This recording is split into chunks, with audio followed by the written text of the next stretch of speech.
Buonasera a tutti, bentornati in diretta, linea 131, oggi giovedì 9 aprile, si entra nel weekend che porta a Pasqua e oggi si parla di nuovo di Amarcord con un graditissimo ospite, una leggenda del Cagliari Calcio come Lulu Oliveira e poi anche tanti altri amici, tra cui insomma quelli che vedrete in questo momento, tra cui esattamente Francesco Di Giovanbattista, collega di Radio Radio.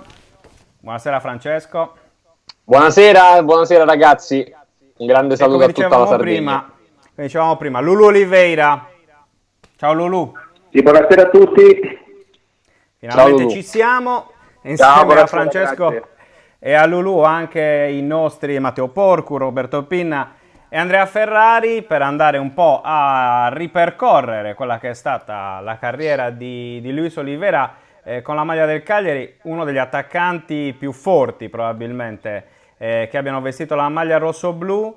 Chiederei subito ad Andrea Ferrari il ricordo di Luis Oliveira con la maglia del Cagliari. Tanta roba ragazzi, perché un giocatore, un attaccante, tanta roba è una citazione, lo dico per gli amici di Cagliari. È un giocatore, un attaccante di cui i numeri parlano da soli. Arrivata a Cagliari ha lasciato, penso che anche Lulu stesso, che comunque in Sardegna subito, a parte qualche piccolo screzio se non ricordo male con Mazzona all'inizio, poi ci ha lasciato il cuore ed ha dato tutto per le maglie, perché comunque tolto il Cagliari poi ha girato Firenze, ha girato Como, ha girato Catania, ha girato tante altre squadre, poi per tornare in Sardegna, un attaccante di una forza fisica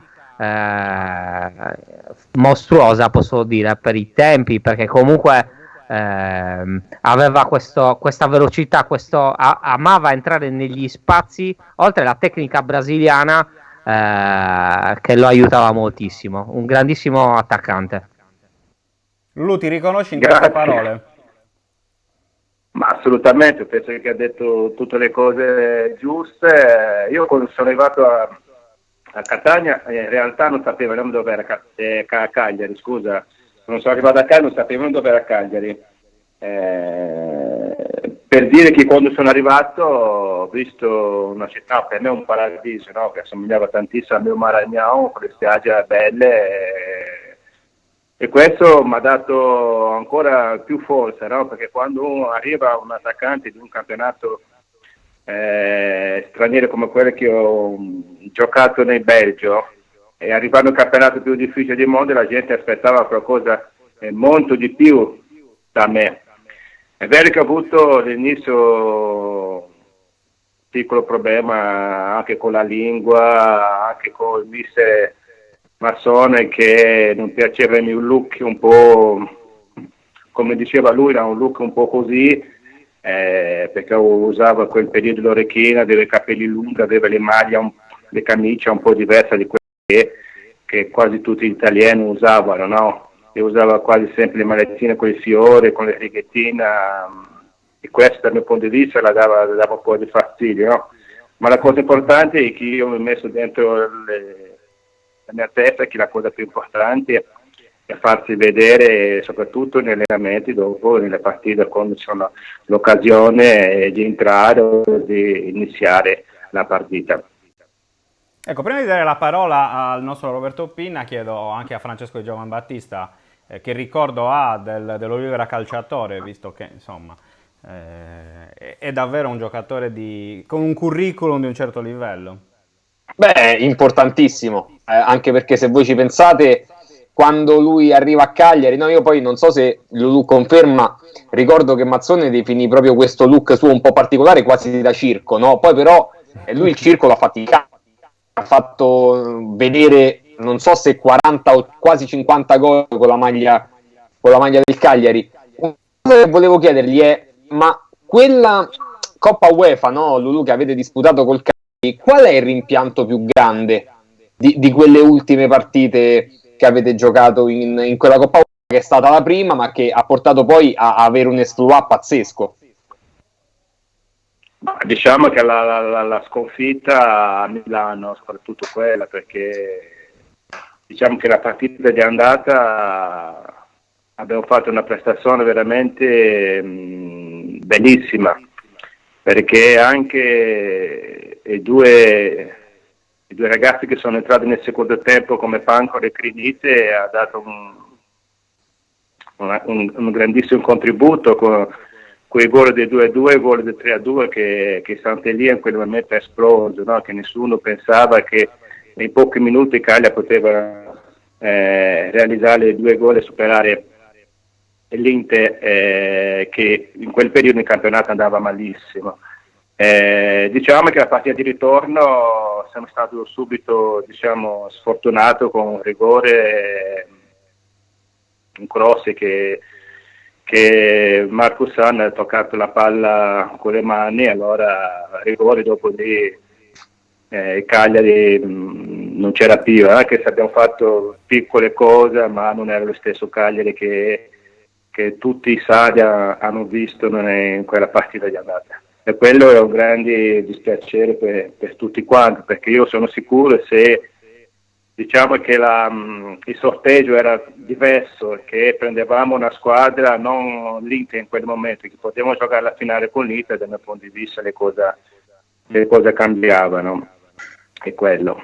Io volevo dire anche una cosa importante, no? Quando sono arrivato a Cagliari, no? dall'Anderlecht, siccome io sono un giocatore brasiliano che per il pubblico brasiliano, se tu non metti qualche difensore per terra, anche il portiere, sì, è un bello gol, ma è un gol così normale. Siccome il Belgio faceva tantissimo gol in questo modo, dribbava 2-3 difensori, dribbava il portiere, metteva lei e faceva gol, no?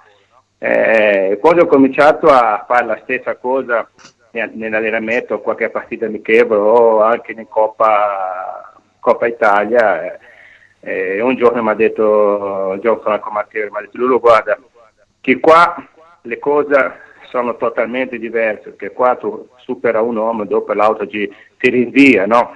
E questa è stata la mia prima partita in campionato contro la Juve, che c'era Kohler e Giulio Cesar, tutti e due giocatori forti fisicamente. Quando superava uno e l'altro lo buttava dall'altra parte, e allora piano piano con Gianfranco ho cominciato a capire più o meno quello che dovevo fare. Allora, siccome era molto veloce, allora faceva finta di venire incontro, voleva la palla nei spazi, quando andava in profondità prendeva la palla a piedi. Questo per me è stato veramente una cosa fondamentale, perché io dicevo sempre a Gianfranco: se metti la palla davanti, se loro difensori sono più forti fisicamente e più veloci di me, prendono, se no io vado in porta. E così tante volte partiva da destra, spostando in velocità il centro della porta, dove era il più pericolo per le squadre avversarie.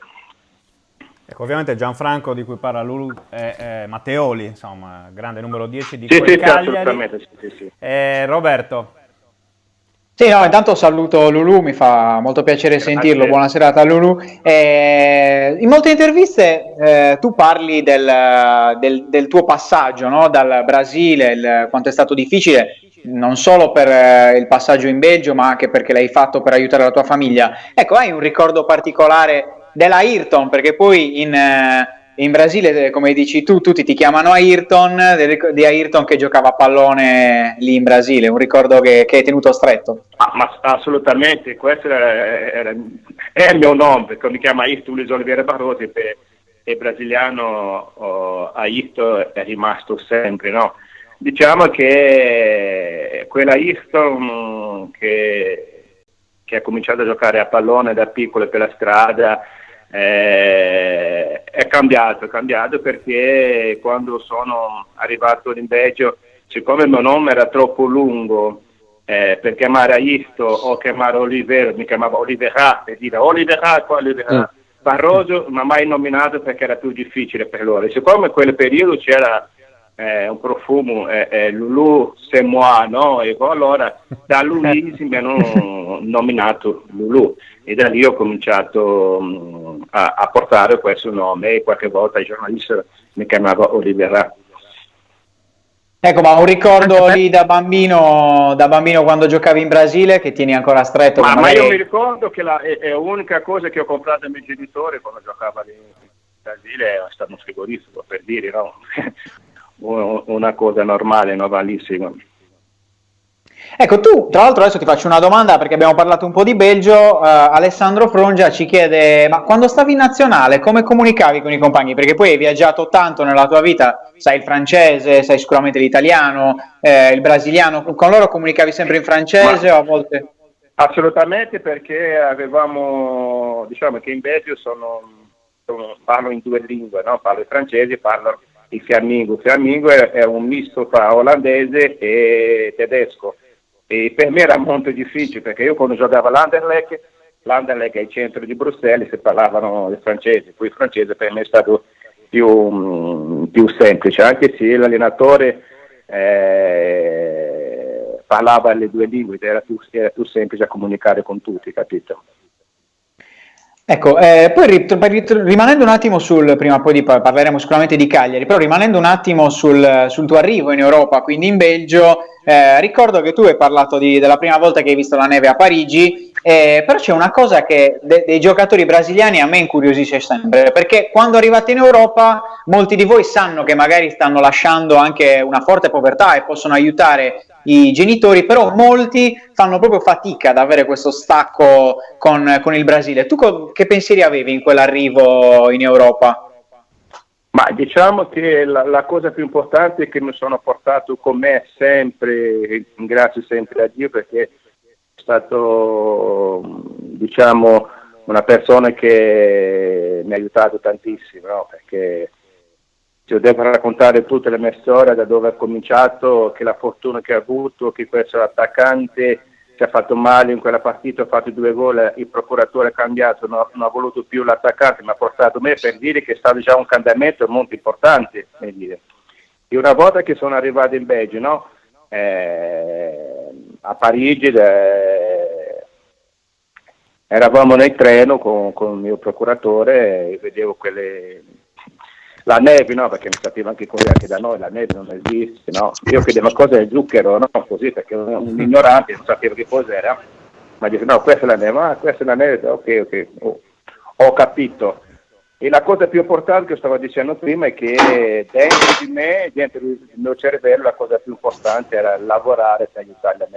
Questo era il più grande obiettivo che avevo dentro di me. Ho sofferto tantissimo perché quando sono arrivato in Belgio mi hanno messo in un appartamento dove io cercavo soprattutto con i telecomandi cercare qualche canale brasiliano e non c'era assolutamente niente, sai, con uno da solo, senza genitori, senza nessuno, perché anche il procuratore mi ha lasciato per 15 giorni solo e allora c'è la sofferenza, c'è la nostalgia, c'è la saudade come diciamo noi, ma io ho tenuto duro perché per me era una grandissima possibilità di fare qualcosa di importante.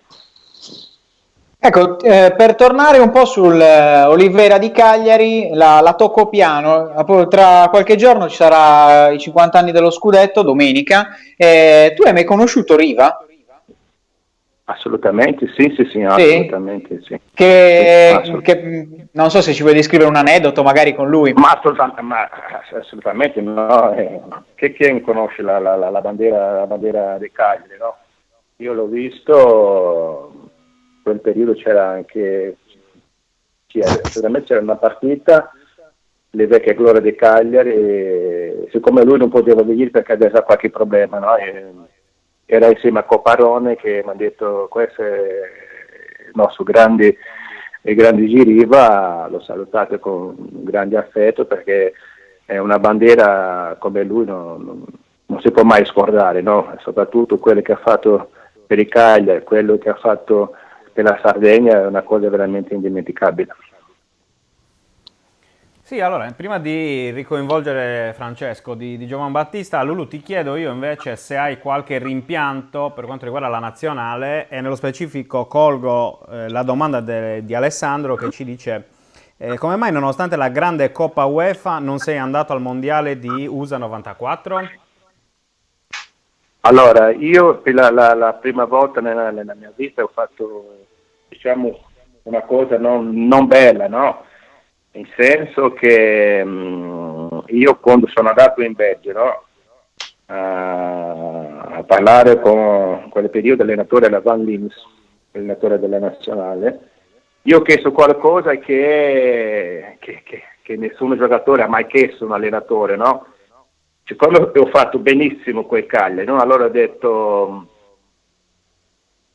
detto all'allenatore Van Lims che voleva un posto di titolare alla squadra. E lui mi ha detto: guarda, un posto di titolare qua non do a nessuno, perché ci sono tanti altri giocatori che meritano di giocare, adesso vediamo un pochettino. Siccome io avevo la voglia di rientrare in Brasile, e questo è stato il grande errore che ho fatto, chiedere qualcosa che alla fine mi ha detto: guarda, io non posso assicurarsi un posto titolare. E allora ho detto: va bene, se non c'è un posto titolare in nazionale, ritorno a casa. Io sono tornato a casa in Brasile, ho visto dopo dove è arrivata anche la nazionale, penso che è arrivata in quarti di finale in quel periodo. E tutti i miei amici mi hanno detto: ma come mai non sei nazionale? Io ho cercato di dire la verità, anche mio papà si è arrabbiato un po' per questo motivo. Francesco, a chi potremmo paragonare del calcio attuale Lulù Oliveira? Cioè, Lo sai che in questo momento? è una domanda che avrei fatto a lui, in realtà, te la stavo proprio per fare, perché un attaccante con quelle caratteristiche, da prima ma anche da seconda punta, no? Che bravo sia a giocare da solo ma anche a giocare di reparto, che però ha tutti quei gol nei piedi, onestamente in questo momento storico è difficile da trovare, perché Ha ragione. perché magari ci sono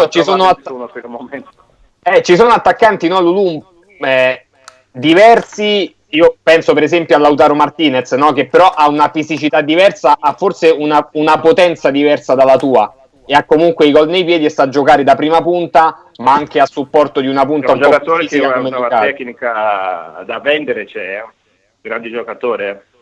Assolutamente, però dico, un giocatore molto simile a te non c'è. Io onestamente non riesco ancora a trovare una seconda punta che può fare anche la prima punta in quel modo. Eravamo in pochi, Francesco. Eravamo.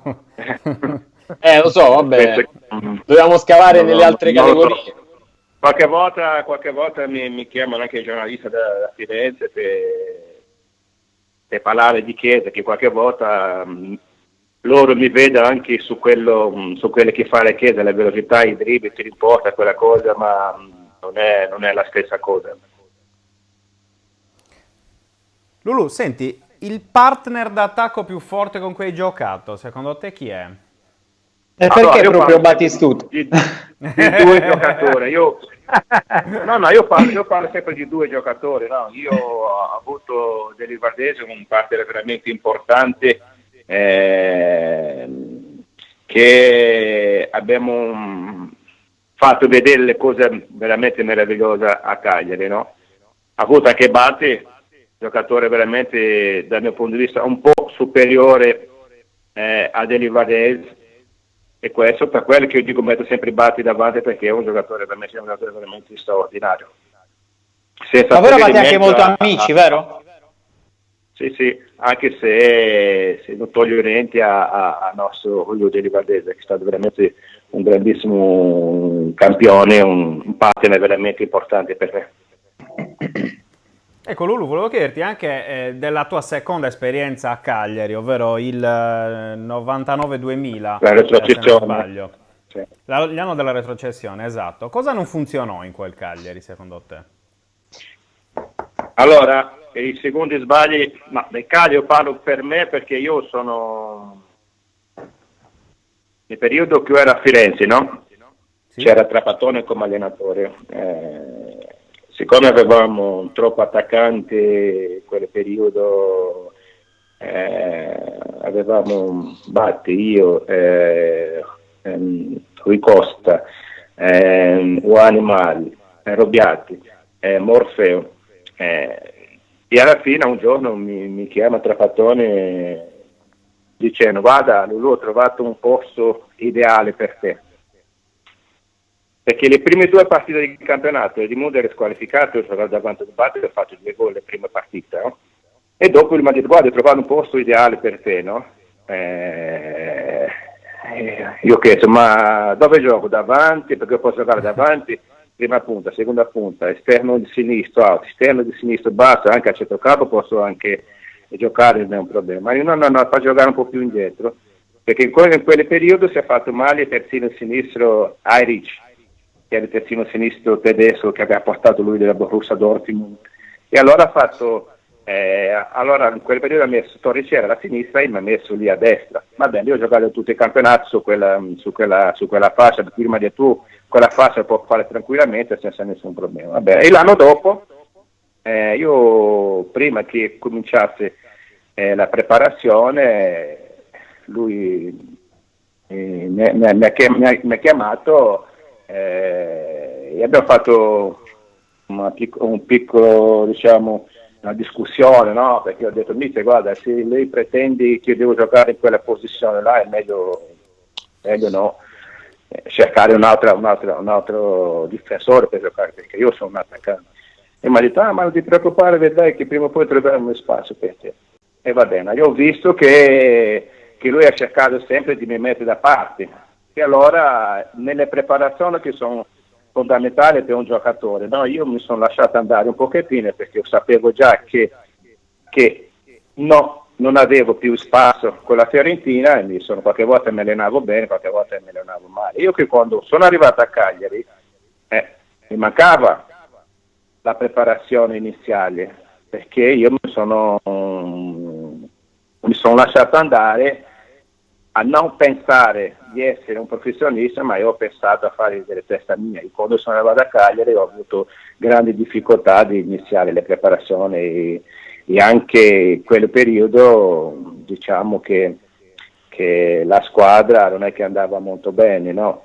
Mi ricordo la mia prima partita, la partita che ho entrato nel secondo tempo contro la Juve, che ho fatto il gol di là un pochettino dal centrocampo, che è stata annullata, che hanno perso una serie con gol di Conte di testa, no? E dopo ho cominciato il problema fra Celino e Tabare, una sconfitta che abbiamo fatto in casa, non so se era con Venezia, che lui ha preso una decisione di mandare via l'allenatore. Da lì è cominciato un po' di casino nella spogliatoio. Lulu, prima di chiudere ti faccio le ultime due domande. Una è sulla tua esperienza alla Nuorese, perché da poco abbiamo avuto come ospiti Marco Sanna ed Emerson, e insomma hanno avuto entrambi parole al miele per te, come si suol dire, quindi volevo chiederti anche un ricordo di quell'esperienza. Ma io mi ricordo il primo contatto che ho avuto con presidenti, che si chiamava l'avvocato, Madonna, Goveani. aiuto. Goveani. Goveani, sì. Allora sono arrivato, no? Mi ha detto la ragazza: aspetta un attimo che sta arrivando, no? Vabbè, aspettate un attimino, e arriva questo signore con una canottera piena di tatuaggi. Ciao signor Olivera, sono Goviani. Io sono rimasto così, Goviani. Fra me e me no, perché io quando parlano con il presidente sono tutti vestiti bene, con le cravatte o quelli a questo, aveva e pieno di tatuaggi. Va bene, la prima cosa, no, hanno fatto, diciamo, un 10 minuti, abbiamo chiacchierato 10 minuti e avevo firmato subito il contratto, capito?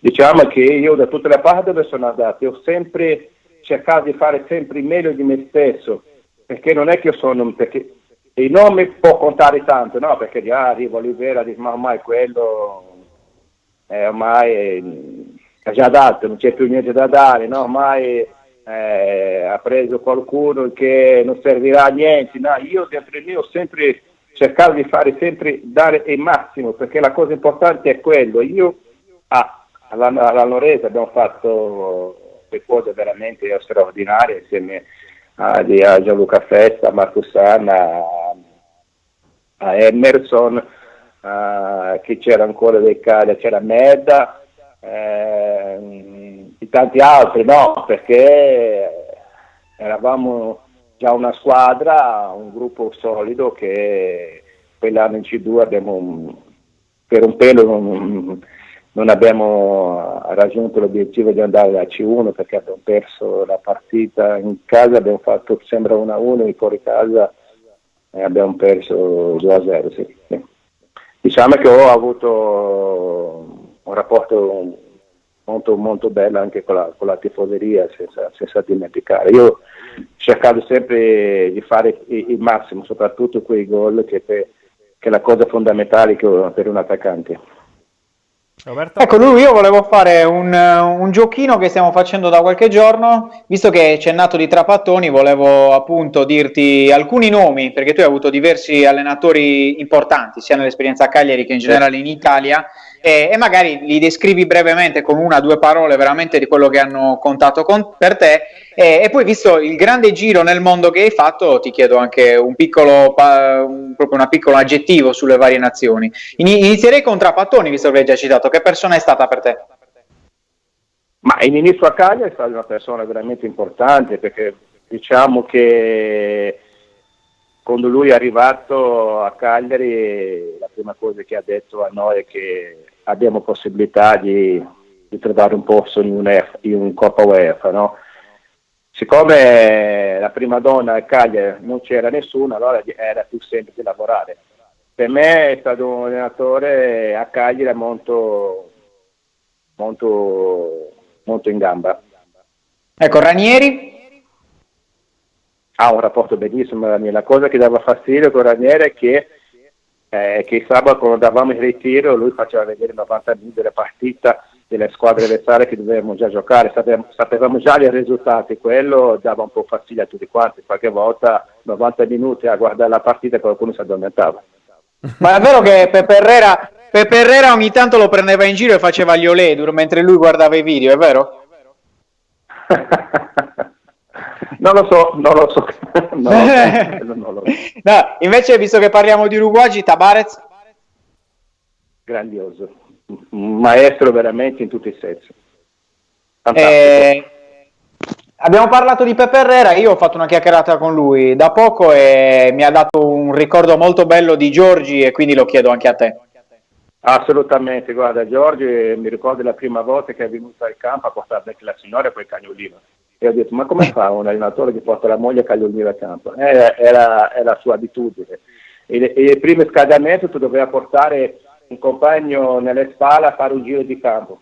Quel periodo si faceva in questo modo. E ha avuto un rapporto veramente spettacolare anche con Bruno Giorgi.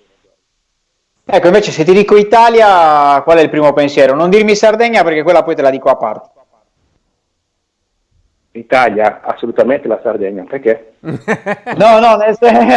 cioè proprio tagli dritto direttamente in Sardegna. No, allora invece ti chiedo dell'esperienza a Malta.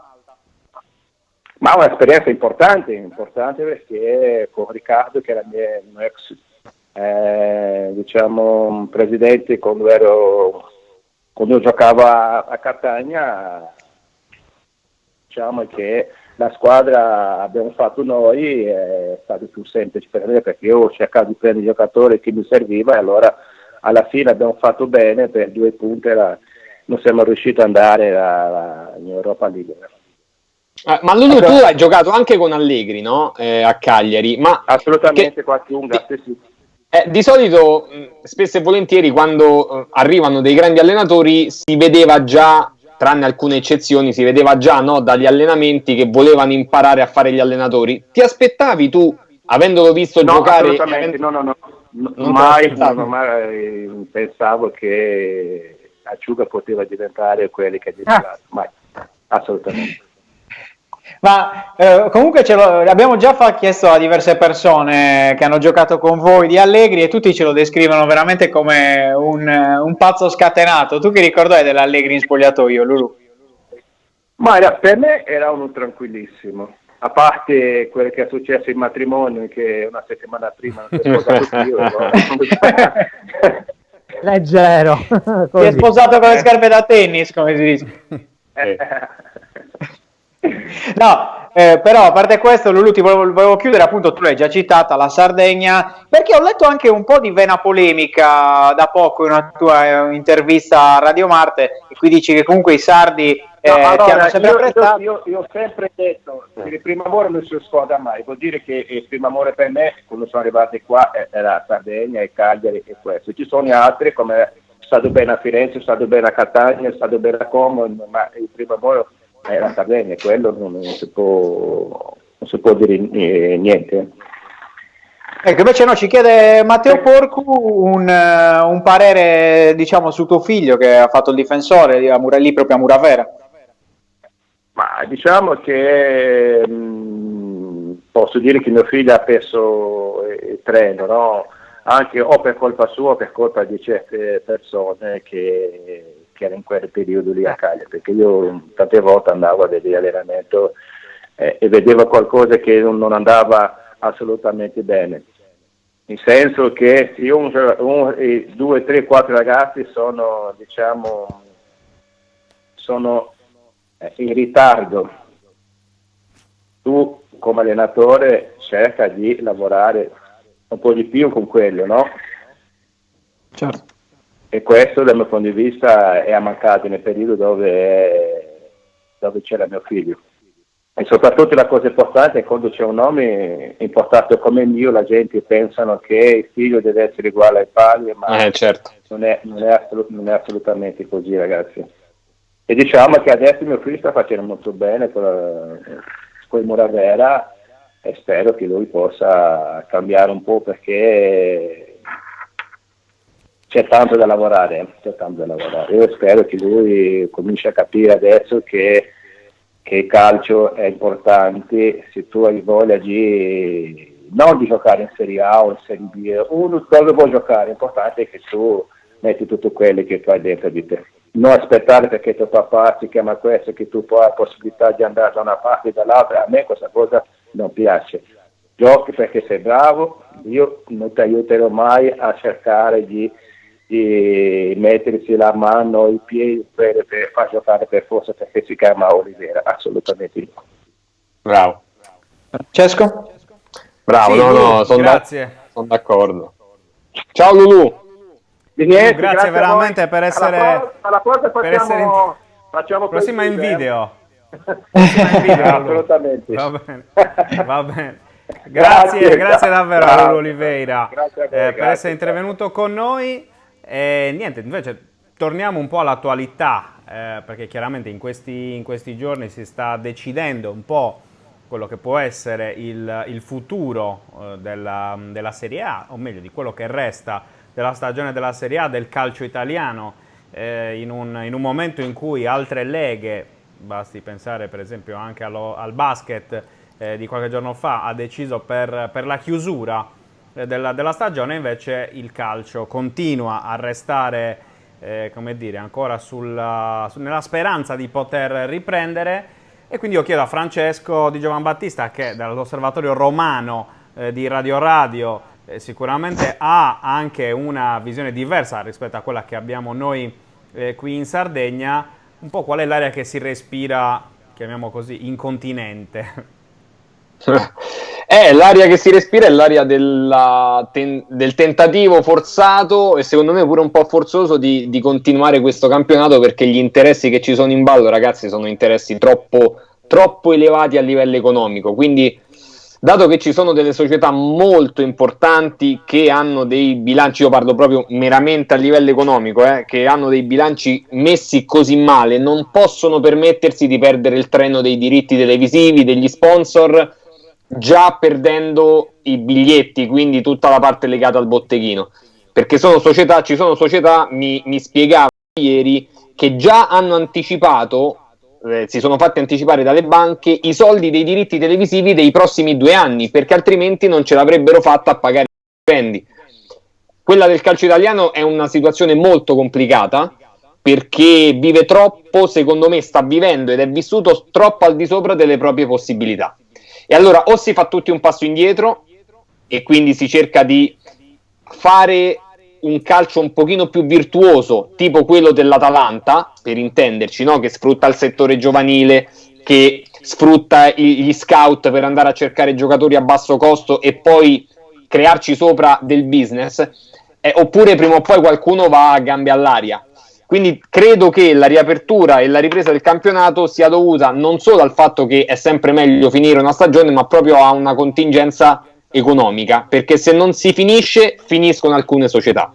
È quella un po', secondo me, l'aria che si respira un po' in tutto il calcio italiano. Poi c'è chi è a favore perché ha già ancora degli obiettivi, c'è chi è contro perché evidentemente se si congelasse tutto a qualcuno andrebbe bene, perché magari eviterebbe la retrocessione.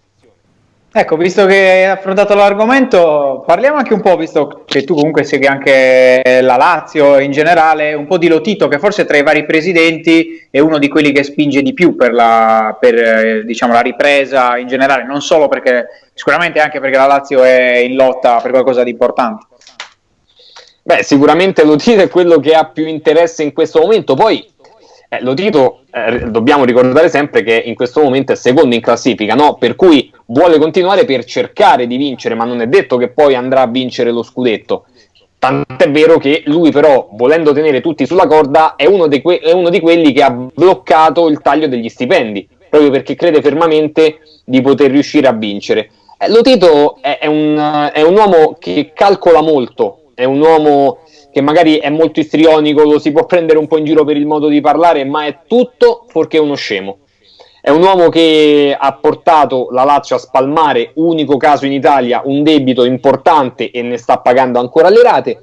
È uno che a formichina, ma dei passi in avanti li sta facendo. Prima il monte ingaggi fino a qualche anno fa il tetto massimo era 1 milione, poi 2 milioni e adesso si è sforato il tetto dei 3 milioni di euro con Immobile e con Milinkovic. Quindi è un uomo che non vuole svenarsi per il calcio, per cui lui fa i suoi passi, ha anche la bravura fortuna di trovare in Iglitare un uomo che conosce il calcio e che va in giro a cercare talenti, un allenatore pragmatico come, quindi ha creato un meccanismo che è ovviamente dal suo conto sarebbe un peccato fermare proprio in questo momento, dopo anni in cui ha cercato di rincorrere e non c'è mai riuscito, pur portando a casa dei trofei, ma in campionato ha sempre latitato. Nella stagione buona è chiaro che credo sia quello che spinge di più insieme al Napoli, che non può permettersi di avere la classifica che ha adesso, sono quelli che spingono di più per non fermare questo campionato, per fare di tutto per tornare a giocare prima possibile. Ecco, parlando di Lazio, anche prima di iniziare abbiamo fatto la battuta su quel Cagliari-Lazio che qua in Sardegna è diventato ormai quasi una battuta, cioè per qualche settimana ci si credeva davvero che fosse tutto, cioè è iniziato tutto lì, però non può ridursi tutta quella partita, però invece fronte biancoceleste come è stata vissuta poi anche quella gara? Beh, l'esatto contrario, perché io credo che abbiano fatto 2 statue, no? Una di Faragò da una parte, perché quel gol che si è mangiato, ve lo ricorderete pure meglio di me, no? Davanti a Stracoscia in contropiede da solo, dove il Cagliari poteva andare effettivamente sul 2-0 e probabilmente la partita si sarebbe chiusa. E poi a un certo punto è arrivato il gol di Caicedo dall'altra, quindi ci sono queste 2 immagini secondo me, da una parte il Cagliari che si è fermato su Faragò e dall'altra la Lazio che ha continuato questa cavalcata meravigliosa con Caicedo, che secondo me è il 12° più incisivo che c'è nel campionato italiano. E tu c'è qualche giocatore? Sì, okay. Ovviamente blasfemo, però sì, diciamo così. C'è qualche giocatore che porteresti alla Lazio per l'anno prossimo del Cagliari? Qualcuno che ti piace particolarmente? I due uruguagi sicuramente, sia Nathan Nandez che Gaston Pereiro, che non ha avuto neanche il tempo in realtà di farsi vedere, un po' perché Maran l'ha messo subito in panchina e non ha capito secondo me le caratteristiche di Gaston Pereiro, un po' perché c'è stata tutta questa situazione del coronavirus. Poi ha anche fatto gol alla Roma, quindi cioè, proprio perfetto. Lì ha fatto vedere, anche se c'è da dire che la Roma gli ha concesso spazio su spazio, lì una difesa che arretra così tanto, anziché andare ad attaccare l'uomo non si può proprio vedere. Però sono 2 giocatori interessanti. Nathan Nandez è forte, quindi porterei sicuramente loro 2. E in più diciamo che sono due giocatori che vedrei bene sia alla Roma che alla Lazio in realtà. Nathan Nandez alla Roma non sfigurerebbe per niente a fare il centrocampista vicino a un giocatore più di regia. E Rog è un calciatore che secondo me ha ancora un potenziale totalmente inespresso, ma io porterei anche Alessio Cragno a Roma, perché Alessio Cragno, tolta la problematica che ha avuto alla spalla, secondo me è un portiere che può avere ancora un exploit importante, veramente importante. Poi se volete porto pure Masala, perché tra il 2004 secondo me che ci sono in Italia, Masala è uno di quelli più forti e secondo me lo vedremo l'anno prossimo, non ti dico titolare, ma quasi titolare in primavera col Cagliari. Conosciamo i procuratori. Sì, il progetto è quello. Il progetto è quello. Beh, me lo immagino. Ma magari potrebbero fare anche uno scambio con Riccardi, visto che Riccardi, il Cagliari esatto, è molto interessato al centrocampista. Quindi. Ma Riccardi, ecco, per Riccardi sarebbe l'occasione giusta per dimostrare qualcosa, anche se secondo me strutturalmente ancora deve fortificarsi, deve mettere un po' di chiletti, di muscoli, che altrimenti lui grandissima tecnica, ottima visione di gioco, ma i tempi di gioco della primavera non sono i tempi di gioco della Serie A, e se tocchi il pallone quella frazione di secondo in più ti travolgono completamente. Quindi prima mette un po' di chili e poi viene a giocare al Cagliari. Magari gli fate fare il trequartista e spostate più dietro Nainggolan. Ma Zenga lo vuole mettere falso 9, quindi viene male. Salute. Ieri ha detto Nainggolan alla Totti. Tu come la vedi questa affermazione? Mamma mia. Beh, Nainggolan Spalletti se lo è inventato trequartista e ha avuto la stagione a livello numerico più brillante della sua carriera, però per fare il giocatore alla Totti devi avere anche il genio del calcio in testa come ce l'ha Totti. Nainggolan è un giocatore dalle grandi intuizioni, però a livello proprio di concetti di calcio non ce lo vedo. Poi sicuramente con Zenga ci stupirà e farà 30 gol, però non ce lo vedo. Nainggolan è meglio metterlo leggermente più dietro, ma che ti possa sia aiutare a recuperare palla che poi ad andare a far male alla porta avversaria. Andrea? No, due considerazioni e due domande per Francesco, visto che so per certo, perché mi confronto io e lui mi dà conforto sul mondo dei giovani che lui segue moltissimo.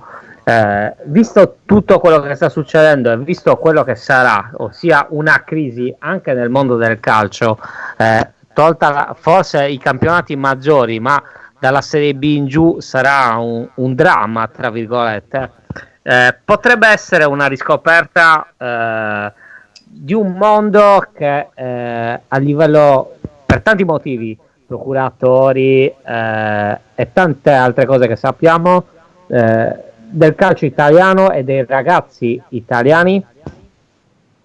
Io lo spero, perché in Serie B ci sono dei ragazzi interessanti che stanno facendo bene, da Frattesi a Scamacca, ce ne sono diversi.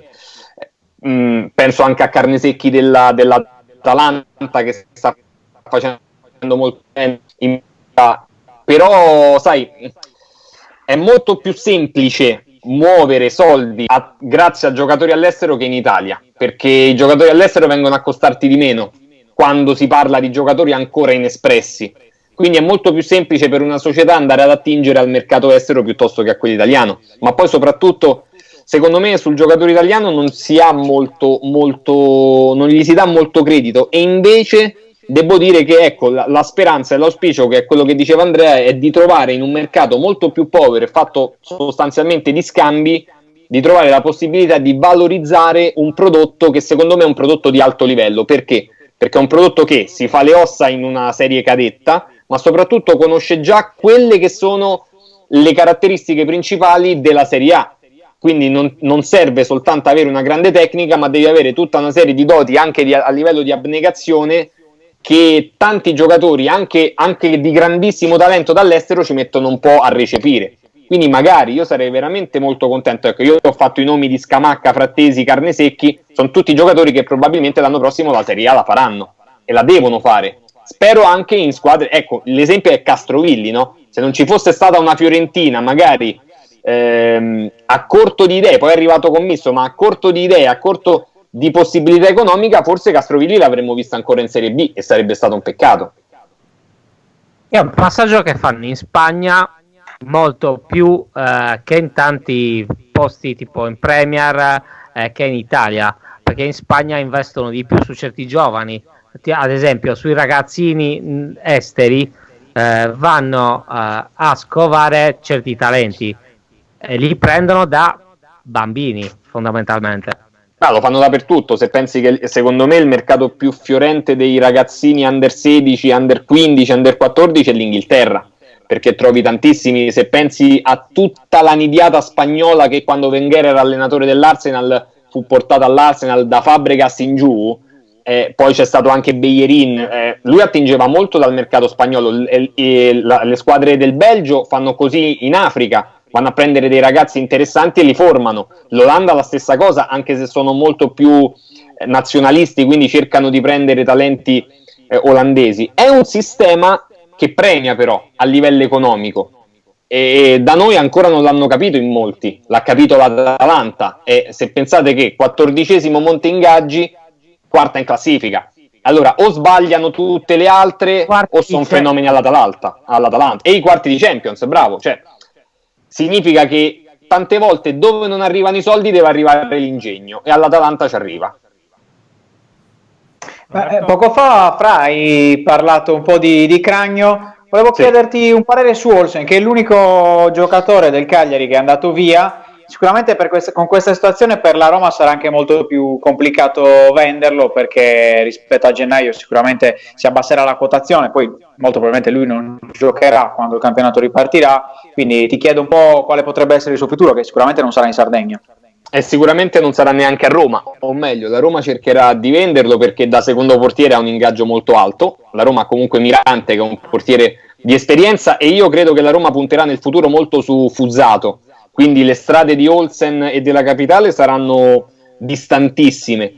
Olsen è un portiere particolare, nel senso che è un portiere, io ho sempre definito molto scolastico, nel senso che è un portiere basilare, che ti fa anche delle buone prestazioni, ma che secondo me non ha la personalità per fare il portiere in una grande squadra. Nel pezzo di anno in cui è stato titolare a Roma si è visto che era un portiere che magari poteva esaltarsi in alcune partite, ma al minimo errore entrava in un tunnel nel quale un portiere di una squadra che punta ai vertici non può stare. E stessa cosa nel Cagliari che è andato bene. Olsen è stato uno dei protagonisti. Mi ricordo diverse partite dove Olsen ha parato anche l'imparabile. Poi è successo qualcosa, è successo in realtà un po' a tutto il Cagliari, però Olsen non è stato quel faro che poteva magari permettere a una difesa che secondo me Giulini ha investito tantissimo sul centrocampo, ma forse un pochino sui difensori centrali qualche cosetta poteva farla. Ecco, lì non è un portiere che ti dà quella sicurezza nel dire va bene, se sbaglia il difensore tanto c'è il portiere sicuramente. E allora è un portiere da me, poi titolare della nazionale olandese sì, ma perché al momento ancora non ci sono grosse alternative. Non è un portiere da grande squadra, però è un portiere medio, che secondo me a Cagliari ha fatto anche una discreta stagione. Poi il Cagliari ha il suo di prodotto, valorizzerà il suo, e a Olsen cercheranno un po' più una sistemazione. Ma guarda, è curioso anche quello che hai detto, perché paradossalmente io l'ho anche visto poi in un campo piccolino quando ha giocato con la Samp in primavera, quindi proprio a 1 metro da noi, e lui in realtà col Cagliari secondo me a livello di leadership e carisma ne ha messo dentro tanta, e forse un po' quello che dici tu si può ricollegare. Forse la sua realtà ideale è una piazza un po' così. Poi è ovvio che il Cagliari credo che sia un discorso che va oltre Olsen, quello che è successo a Cagliari, perché proprio sono stati 3 mesi un po' strani, un po' folli, qualcosa sicuramente nello spogliatoio non ha girato come doveva girare, perché qualcosa a livello di psicologico sicuramente, non solo difensori centrali, terzini, che sono sicuramente, come dicevi tu, uno dei problemi. Però è carino questa cosa che hai detto, perché io invece l'avevo visto al contrario, cioè l'avevo visto bene, quindi molto probabilmente forse Roma, che già è una piazza difficile, per lui è stata una piazza che l'ha stritolato. Roma, se non la prendi nel giusto modo, Roma è una piazza che riesce a logorarti facilmente. Poi io penso anche che a Cagliari lui fosse un pochino agevolato dal fatto che la Roma giocava con una difesa molto spregiudicata, ok? E Olsen, venendo da Copenaghen e soprattutto dalla Svezia, non era abituato a giocare leggermente fuori dai pali, no? Perché generalmente con la difesa alta il portiere accompagna, mentre lui era molto abituato con la Svezia, ma anche col Copenaghen, a giocare con una difesa molto bassa, che gli permetteva di rimanere molto bloccato. A Cagliari la difesa non è una difesa spregiudicata che Maran voleva far giocare a centrocampo, era una difesa che doveva comunque stare a protezione. Quindi forse anche quello lo ha aiutato a tirare fuori un po' di carattere. Però io dico, se a te serve la protezione della difesa per tirare fuori il carattere, significa che tu sei un portiere da zona di comfort Cagliari o zona di comfort Copenaghen. Se sale un po' il livello, a livello di ambizione dico io, non di caratura di squadra, se sale un po' il livello di ambizione, allora fai fatica, quindi sei un portiere che deve stazionare su una zona medio-alta della classifica. Poi è un mio parere, ci mancherebbe altro, magari l'anno prossimo va al Barcellona e fa il titolare del Barcellona. Esatto. E infatti Diciamo che Zeman forse è punto- difficile. Zeman punto su Cragno, a proposito di diverse alte. Zeman puntò su Cragno. Sì, Zeman puntò su Cragno assolutamente. Lui, vabbè, poi Zeman con la difesa alta, insomma, lì Cragno poverino poteva poco, in realtà. Però Zeman fa un po', diciamo, Zeman fa un po' scuola a sé. Non è un metro di paragone se non per gli attaccanti. Tutti quelli che hanno giocato con Zeman ti dicono che da tre quarti in su è l'allenatore con le idee più innovative della storia del calcio. Ma da tre quarti in su. Ma il problema è che il campo sono 100 e passa metri, non giochi soltanto sugli ultimi 30, no? Io facevo con la Matrecano fisso, figurati come eravamo messi. Il grande Salvatore Matrecano. Bene, siamo Matrecano. praticamente in chiusura. Francesco, però non possiamo non chiederti un passaggio sullo scudetto del Cagliari, sui 50 anni dello scudetto del Cagliari, che come ha detto bene prima Roberto verranno festeggiati domenica 12 aprile. Insomma, è un qualcosa che per la Sardegna resterà per sempre nella storia, ma credo anche per l'Italia, diciamo così. Beh, sicuramente. Io penso che quello scudetto lì, di quel Cagliari lì, di quella persona lì, perché poi noi ci ricordiamo tutti lo scudetto di Gigi Riva, ma c'era comunque una squadra che supportava Gigi Riva ed era una squadra importante, no? Perché c'era Greatti, c'erano giocatori importanti, c'era Nenè, che comunque a Cagliari insomma ha scritto questa pagina. E nell'anno del cinquantesimo Giulini voleva fare le cose in grande e c'era riuscito. Diciamo, lui l'ha fatto nel 49esimo in realtà, perché poi il 2020 del Cagliari è un 2020 un po' particolare. Lui l'anno prima del 50esimo e del cinquantenario ha costruito una buonissima squadra. Il problema qual è? È che in questo momento c'era la speranza di festeggiare i 50 per guardare al futuro, no? Mentre in questo momento, allora dico, cari tifosi del Cagliari, festeggiamo i 50 e al futuro poi magari ci penseremo. Però quello è chiaro che è un ricordo indelebile, ma io penso non solo per la Sardegna, non solo per Cagliari, ma per tutta l'Italia, come è stato anche un po' lo scudetto del Verona, no? Sono quelle realtà che purtroppo nel calcio moderno stanno facendo più fatica ad emergere. Ormai nel calcio moderno vincono soltanto le grandi città e secondo me questa cosa qui fa perdere un po' lo spirito popolare che era quello del calcio d'un tempo. E infatti si paragona il Leicester, ma parliamo dei conti del Leicester. Esatto, perché viene messo come sogno, però il Leicester aveva dei conti che oggi certe squadre in Italia se le sognano, magari. Ma l'Leicester avrebbe il secondo, ma avrebbe il terzo monte ingaggi della Serie A, ragazzi. Esatto, Francesco, infatti. Non esiste, cioè sì, poi parametrata a quella realtà dove le altre spendono ancora più dell'Leicester, allora ci sta, ma trasportare il Leicester in Italia secondo me è impossibile, anche perché è una stagione proprio irripetibile, non ha attinenze con nulla per quanto concerne proprio il calcio italiano. Sì, tra l'altro probabilmente anche un qualcosa che ha poco a che vedere col calcio inglese, perché effettivamente anche lì insomma, il dominio delle grandi squadre è sempre stato, almeno negli ultimi anni, è sempre stato così.